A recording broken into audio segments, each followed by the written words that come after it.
Good morning.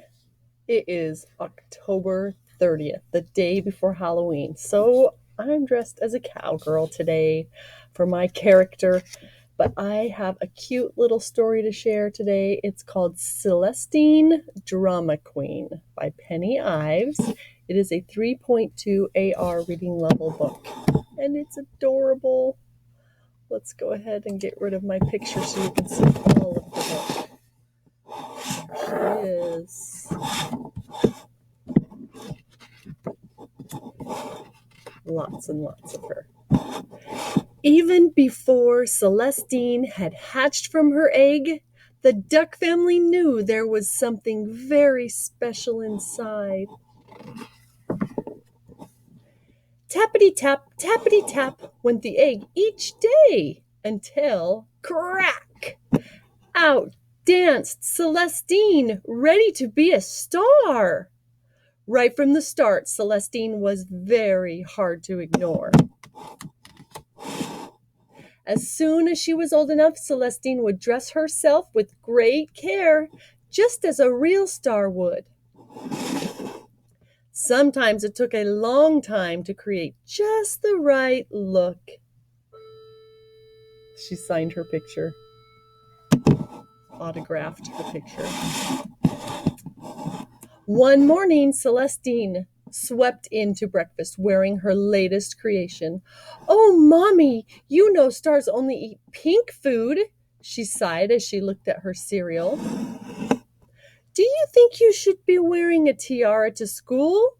Celestine, her mother asked. "Of course, a star must set an example," said Celestine, skipping out the door.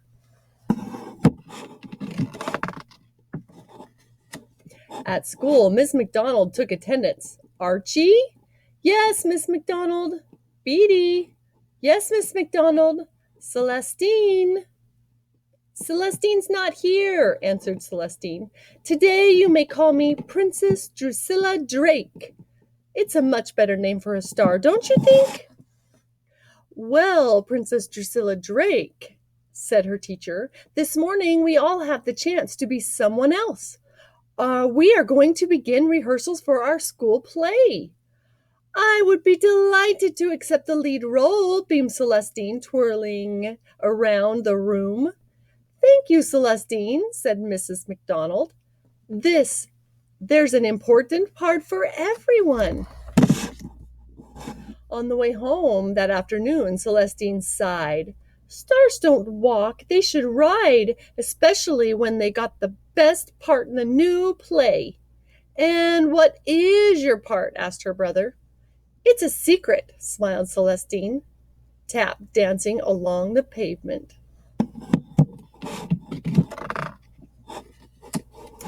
After tea, Celestine rushed straight up to her room.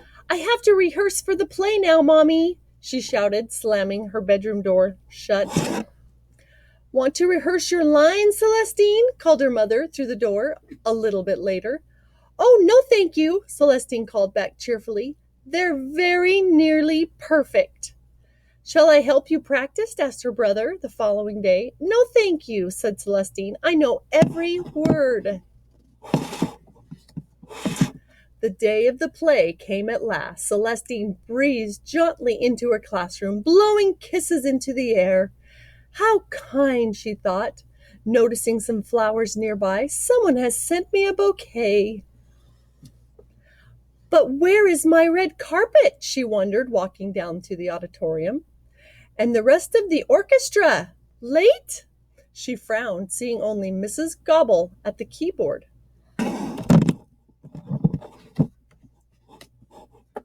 The moment had arrived. All the little chicks and ducks huddled backstage. The lights dimmed, the audience grew quiet, and the show began. Celestine watched, trembling behind the side curtains, whispering along with every word. "Time for you to go on now, dear," smiled Miss McDonald. But suddenly Celestine's feet wouldn't work. She was terrified. "I feel sick," she coughed weakly. "I'm going to faint," she gasped. I won't. I shan't. I can't, she squeaked. Miss McDonald gently pushed her forward. Celestine inched to the center of the stage, her heart beating madly. Pitter pat, pitter pat. She blinked at the bright lights. She opened her beak, but nothing came out. Celestine stood quite still. She couldn't move a feather.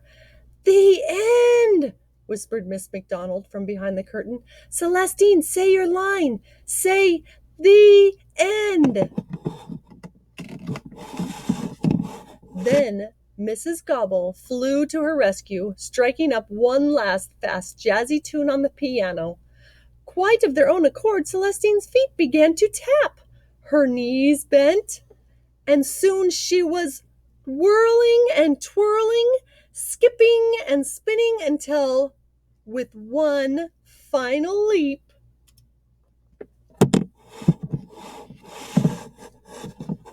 she fell to the floor, a dizzy yellow triumph. Fantastic! Encore! Hurrah! Superb! Hurrah! Brilliant! The audience loved it. Well done, they cheered, clapping and clapping. They all agreed it was a splendid end to a wonderful show. Walking home, Celestine was unusually quiet and thoughtful.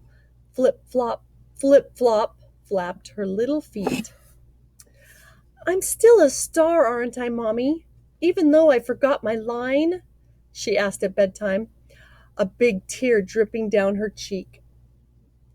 Of course you are, my darling, said Mrs. Duck, buttoning up Celestine's pajamas. Just think of that marvelous dance you did. And besides, you will always be a star to me. And she gave Celestine a kiss. Good night, little star. Good night. The end.